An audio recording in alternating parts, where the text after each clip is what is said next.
This episode is brought to you by Distill Union. Hi everyone, this is Edgar, the host of Snug Wrestling. They design everyday carry gear with one simple idea: less but better. From slim Wally wallets with magnetic closures to Ferris key organizers, they keep everything clean and quiet. Distill Union makes carrying your essentials effortless. Built from full grain leather and backed by a 3-year warranty, simplify your carry and save 20% off with promo code SNUG at distillunion.com. That's 20% off with promo code SNUG at distillunion.com. Hey, this is your Olympic hero, Kurt Angle, and you're listening to Snug Wrestling. Oh, it's true. It's damn true. What's good, everybody? Time for the NXT review with the Snug Wrestling crew with myself. My name is Edgar. I'm the host, and I got my NXT expert, Tommy T. Acting is in the building. What up, Tommy? Welcome to the show, bro. How you feeling today? What's up? I'm feeling good. NXT in itself is pretty damn good, in my opinion. It had its ups, had its downs, but overall for me, it was a little bit more good than it was bad. Not for me, if I'm being honest with you, Tommy. Man, this show was rough for me to see, dog. I mean, we had more of these qualifying matches, right? Again, but there's just, it just feels like random matches, right? But the good thing is that we have all 6 competitors already that were announced, if I'm not mistaken, correct? 6, maybe 7, depending on something. Yeah, see, that's the other thing too. Ava, man. Ava, they're making her look like the worst fucking general manager ever because she's just calling shit on the fly. She's just making up rules as she goes. Like, okay, I'm going to add you. You get a qualifying match, but you don't. And she's just like all over the place with this thing. It makes no sense to me. That shit really pissed me off. Well, Joe Hendry is slightly injured, so we'll see how this goes. Okay, so that's how this show started, right? Because Joe Hendry was supposed to be the opening match in a qualifying match, right? Yeah, against the men's Evolve champion. Okay, so the men's Evolve champion was seen standing next to a laid out Joe Hendry holding a steel chair, right? And that's the guy that Joe Hendry was going to fight against in this qualifying match? Yep. So we don't actually know if his competitor took out Joe Hendry before this match. We have a feeling and the clues are there, but we don't know for sure because overall we can't prove it. All we know is one of them was holding a chair. And it goes back again to what Mr. Blood has been complaining about in multiple storylines. If you have a title match, or in this case, it was a qualifying match to be in a title match, and you take out your opponent before the match, it's kind of dumb, isn't it? And I'm starting to see what he's saying now because this was a little ridiculous. I mean, yeah, but for this one, it made sense because of the fact that it was a qualifying match for the title match, and by attacking Joe Hendry, he didn't have to do anything to get into that ladder match. But that's not what happened, though, did it? Yeah, he didn't have the match. Oh, they didn't? Okay. No, Ava full-blown said later on that he is in the ladder match, and if Joe Hendry is cleared by next week, Joe Hendry is in it as well. So he did not have to break a sweat to get into that ladder match. He just was in it. Yeah, so then, I mean, that's going to happen. Joe Hendry is going to be in that ladder match then, which it just... Okay, this is the part that pissed me off about Ava. It's like, so she gave the spot to the guy that, what it seems like, was the guy that attacked Joe Hendry before the match. So she's rewarding the attacker, and then she's like, oh, and if Joe Hendry's okay, we're just going to add him to the match. So it's like, then what the hell was the point of having this fucking qualifying match then? Or announcing it?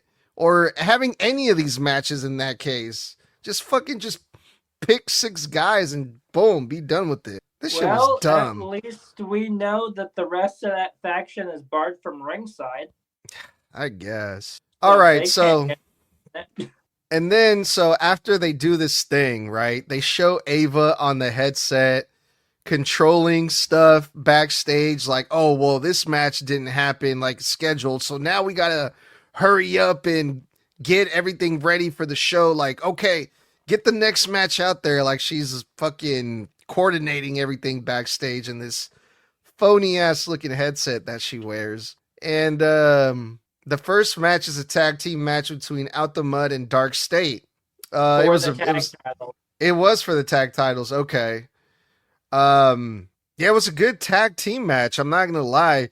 I liked one of the guys from Dark State a lot that we don't really get to see a whole lot. I forgot his name, but he was a smaller guy in the faction. He was moving good in the ring, man. He was really entertaining too. I like his. I know who you're talking about. He had the white gear on, if I remember correctly. Yes, he was wearing the white suit, and he was really good, man. I liked his facial expressions when he was selling. You know, he has like that, makes those funny faces and stuff when he gets scared, and he's really animated. That guy, I can't remember his name, but Out the Mud, two big ass dudes. They look really good. Yeah, it was an exciting tag team match to kick off the show, and then of course things got crazy right off the bat because after the match, every tag team ran out there and just started beating the fuck out of each other. Yeah, when it comes to this match, I absolutely loved it. I really did. This is the type of tag match that we need on the main roster. The whole unstoppable force meets unstoppable object. Like, that is what we need. But the problem is the main roster throws all that out the window right after developmental happened, it seems. So, yeah. But this match in itself, I absolutely loved it simply because of that. Dark State, surprise, surprise, had to have a plan to themselves to figure out how the hell they were going to beat Out the Mud. Because Out the Mud had quite a bit in this match. They were on top the majority of this match. Out the Mud was. But Dark State found the way to beat Out the Mud and retain the gold. Yeah, man. What do you think is happening with all these tag teams? Because they obviously all want a shot at the NXT tag team titles, right? But the crazy thing about all this, after the match, we saw Shawn Spears and his tag team partner, who I can't remember his fucking name because they never fucking tell us what the names of these people are. They have named him, but they've only said his first name, and I can't remember for the life of me what the fuck it is. But they're from the Culling, right? Which is also a weird name. That's the name of their faction with Izzy Dame, right? Yeah. So they get in the ring and they attack Out the Mud.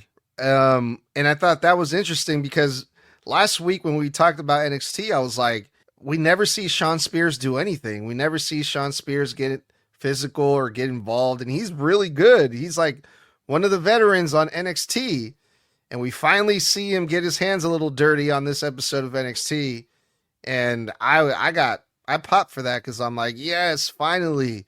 The other guy that Shawn Spears is with, his tag team partner, also looks pretty intimidating. He looks pretty good. You know, he's got good size. He's really athletic. But again, we never get to see these guys fight, hardly ever. So hopefully this leads to at least seeing some more matches with them. That's who I would like to see more of out of all these tag teams, if I'm being honest. I'm with you there. I feel like Shawn Spears needs to be in the ring more since we don't really see him in the ring that often anymore. But what I did find interesting is who they showed during the match backstage watching it. Hank and Tank. Fucking Tank were in the back watching the match, and I find that interesting because I would not mind, once again, another tag championship match with them. All right. Up next, we had Jada Parker versus Nikita Lyons. Nikita Lyons, haven't seen her in a hot ass minute either, but she's been on Evolve. She's been on Evolve, and good for her, man. She looked like she's improving. Nikita Lyons, at least the last time I saw her was a long time ago. So she looks different. She looks slimmer too. Not saying that she was like big back then, but she was bigger. So yeah, I like this match for what it was, which was to put Jada Parker over because she just came back and she's in this feud with Blake Monroe. But the way that this match got put together again was kind of ridiculous in that backstage segment because Nikita Lyons is like, he told Blake Monroe, hey, I know I don't know you. I know we're not friends, but I'm going to fight Jada Parker for you. So you don't have to fight her. And it's like, why? What Nikita Lyons, this girl who thinks, she's hot shit, is doing favors for other people. Why? Like, that made no sense to me, but that's how this match got set up, Tommy. What did you think? I feel like this match was great, at least in my opinion on it. Because Jada Parker, I cannot really name a bad match with her. I just can't. And then Nikita Lyons, she's once again being shown on NXT. The last time we saw her, it was in that giant pile-up for the Women's North American title within that open challenge with Thea Hill. That was the last time we saw her on NXT.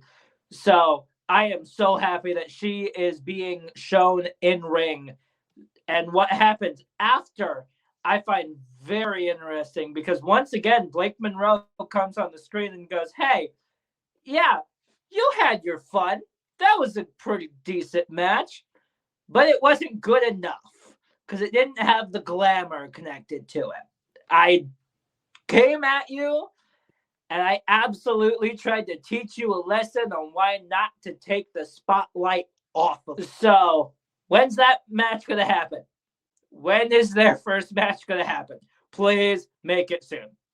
Well, when is the ladder match going to happen? Do they have a PLE coming up, NXT? No, it's just next week. The ladder match is next week on NXT? Yeah. Oh, shit. Okay. They made it February 3rd, which is next Tuesday. Got it. Okay. All right. Speaking of the ladder match, the first qualifying match of the night, we have Miles Bourne versus Dion Lennox. And before this match, we saw a backstage segment with Ethan Page and Ricky Saints trying to piss off Miles Bourne, but to light a fire in him, show his aggressiveness, to wake him up a little bit before his match versus Dion Lennox. And it seemed to work. Miles Bourne gets hot at Ricky. He goes off on both Ethan and Ricky, and then he storms to the ring. And then this match starts, right? And then the first 30 seconds, they're going at a pretty intense pace. They're trying to make this thing exciting and hard hitting. And like at the start of the match, they take a ugly bump. Both of these guys end up crashing hard because of a miscommunication. And it's like, oh no, it was kind of a letdown because, the match started off with good energy and everything. And after that, it was just kind of like, oh fuck, well, that wasn't supposed to happen, And after that, it felt like it took them a while to get back into that groove, into that rhythm, So that kind of killed this whole match for me. I was pulling for Miles Bourne all the way, but Dion Lennox got the win. And then I was so disappointed. I was so upset because I'm like, my God, like, who are we putting in this fucking ladder match? Like, we're not getting Miles Bourne. We're not getting Tavion Heights. Like, we're not getting any of, like, the good guys that I actually want to see on this fucking ladder match, right? But then after the match, Miles Bourne lost because of Ethan Page. Ethan Page was out there trying to help Miles Bourne, handed him the title. The referee saw it, took it away from Miles Bourne, led to a distraction. Dion Lennox took advantage, got the pin, 1, 2, 3. But at least Miles Bourne is not going to be in the ladder match. But at least this looks like they're setting up a potential feud and a match versus Ethan Page for the North American Championship, which I'm all for. Well, I love the fact that in that backstage segment that you were talking about, the way it ended was Ethan Page looking over at Ricky Saints and just going, I love the fact that it takes to put a fire under his ass, you being your irritating self. And he said that to Ricky Saints. So coming from Ethan Page, there's that. But I think the reason why all of the want in this ladder match isn't in this ladder match is to save them from who won the main event, in which we'll get to here soon. Because holy crap, the man that won that, good luck. But when it comes to Miles Bourne and this, I think because of who won the main event, I'm really, really happy that Miles Bourne isn't in this ladder match, because he doesn't have to worry about getting injured or anything by a ladder, because these ladders have a habit of breaking. So that's mainly why I think that they're not putting all of the people we want in there. All right. Up next, we had the King, Lexus King, in a match, and this was actually a match and not an 8-second squash, versus Tavion Heights. Two of my favorites, if I'm being honest, man. I love Lexus King. Tavion Heights is one hell of a fucking athlete. And again, this goes back to last month where they were in that speed tournament. Lexus King got demolished by Tavion Heights in 8 seconds. And ever since then, man, Lexus King has been on a hot streak, man. He's been pissed off, beating people up. So it looks like they're finally doing something with Lexus King. It took Lexus King to hit rock bottom to get embarrassed, to lose in 8 seconds, to come back like this, had a dope match with Tavion Heights, and actually won the damn thing. What did you think about that, Tommy? I love that they're constantly reminding him that he lost in 8 seconds. Because in a backstage segment which set up this match, that is literally what Tavion Heights said to him, which is something along the lines of, I'll kick your ass in 8 seconds again. So they love reminding him that he lost in 8 seconds to Tavion Heights, which honestly, I'm glad that happened, because this was a banger of a match in itself. What I found interesting is the fact that during the match, Stax got involved.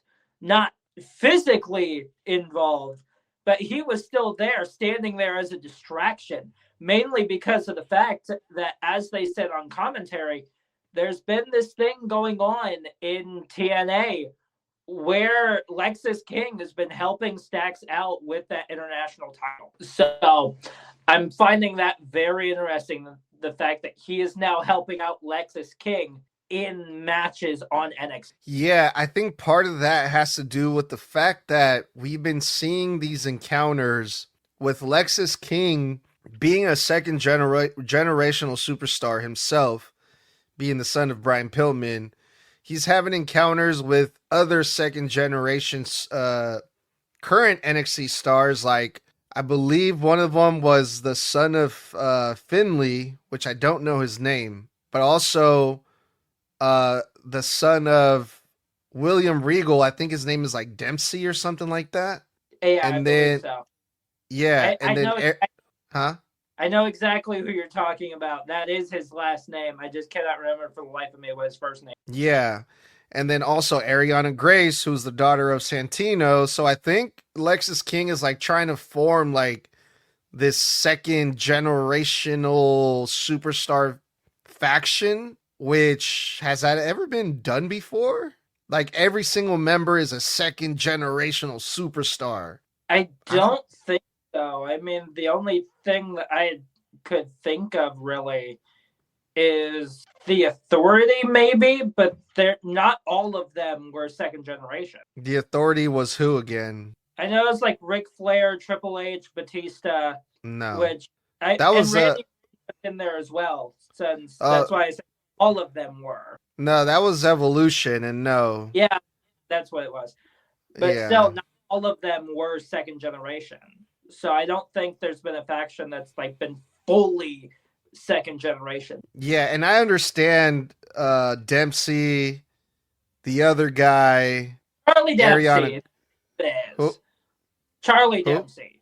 Okay, yeah. Ariana Grace, but Stax is just there because he's Ariana Grace's boyfriend. I don't think he's a second generation superstar, is he? I don't think so. I'll have to look up his family later, but I don't think he is. All right.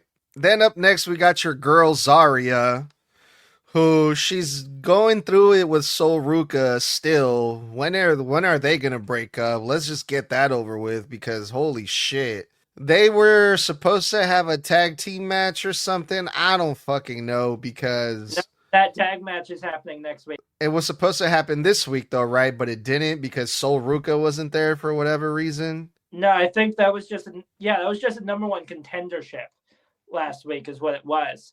And next week is when they're gonna have that tag match for the Knockouts tag team titles. Oh, for the titles that aren't even for for NXT, it's for TNA. Yep. Ugh, okay. So Zarya wrestled Thea Hale, and Thea Hale won. And who cares? Why should we? Well, it was via distraction because Izzy Dame was on commentary. And who decides to show up and attack Izzy? None other than Tatum Paxley. I completely forgot about that. That's how invested I was in this fucking match. Yeah, that's how she won, is because of the fact that Zarya got distracted from the attack all of a sudden, because that just brought chaos. And my guess with the reason why Izzy was out there is because of the fact that not Zarya, but the other one is in the triple threat next week. Thea Hale? Yes, because next week it'll be a triple threat for the North American title between Thea Hill, Izzy Dame, and Lola Vice. Great. Wonderful. Another triple threat match. My favorite. Which means odds are Tatum Paxley will get involved. Such great stuff here, Tommy. Okay, we had another qualifying match with the new up-and-coming NXT star Keanu Reeves. Keanu Reeves? What the fuck is his name? Keanu Carver. Keanu Reeves is an actor, huh? Yeah.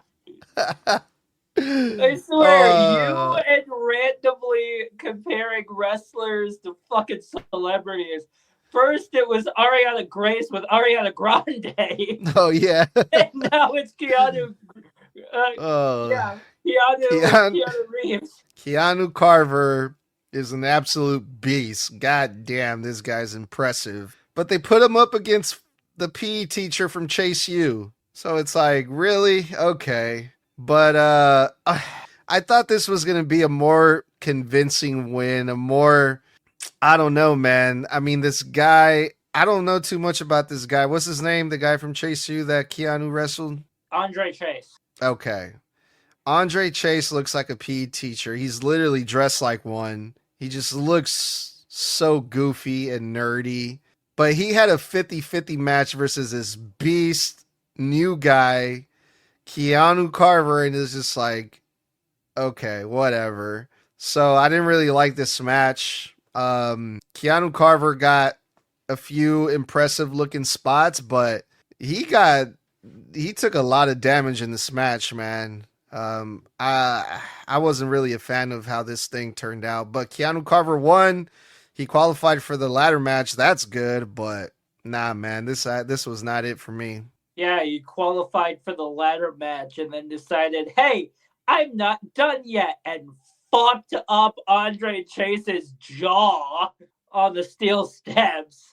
So, good old Andre Chase ain't gonna be in NXT for a while because his mouth was all bloodied up. So, he's definitely gonna be out for a while. And this is the man that I think is going to be absolutely terrifying in that ladder match. He is going to be terrifying with a ladder. Know how we were all saying that Penta should stay away from ladders when he debuted? Yeah. In this case, everybody should stay away from Keanu Carver with a ladder, because this man is not going to hold back. He is just going to fuck everybody up next week. And after this match, Tommy, I'm on it. I was done with this show, if I'm being honest, dude. So what did I miss? Because there was still like 15 minutes left on this show after this match. But I was so done with this match already. What happened after this? What you missed was a classic talk between all of the competitors of the ladder match, starting off with everybody except for Ricky Saints. He was not out yet. Sean Legacy was out there, Keanu Carver, obviously, because it was directly after the match. So everybody except for Ricky Saints were there. So let me go over the names real quick. So far for the names that have been confirmed for, not so far, these are the names that are confirmed for the ladder match. Ricky Saints, Sean Legacy, Shiloh Hill, Jackson Drake, Dion Lennox, Keanu Carver, and Joe Hendry. We don't know about Joe Hendry yet. He's not completely clear. Although he did come out at the end of this segment and start going at it with Ricky Saints. He beat the crap out of him. But what I find interesting is who was left standing. Keanu Carver ransacked everybody and was the man standing tall at the end of the night, which makes me think, are they going to debut him and then immediately put the NXT title on him? That's a good question. Who do you think is going to win this thing? Let's do predictions, Tommy. Ricky Saints is out. I don't think he's even getting close to it because he does not need to become two-time NXT champion. If Joe Hendry is involved, he's obviously going to go after and mainly target the Evolve Men's Champion because he took him out. That's an obvious choice there. So out of the men that are left, I have to go with Keanu Carver because of the fact that he's been ransacking everybody. Nobody on that fucking roster has survived this man yet. Yeah. I would love to see Ricky Saints win it again. I love Ricky Saints as NXT champion, but I think it's time for Joe Hendry to win it. I think that story would be a great one to tell. The guy that was questioned or questionable to even be in this thing, who might not be in this thing, shows up and he's okay to compete and then he wins it.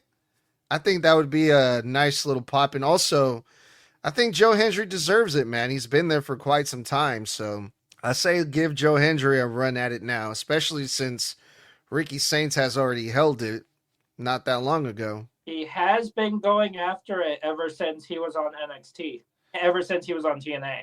Like, even while he was still contracted with them, he was still going after that NXT title. Yeah. So we'll see what happens next week. That was the NXT review with the Snug Wrestling crew. Tommy, let's get up out of here, bro. Stay safe, stay savage, stay snug. Get your damn merch. It will be in the bio of this episode. All of our bios on all of our socials, along with the bios of literally every episode that we've got. So, that was 4 letters, 1 word.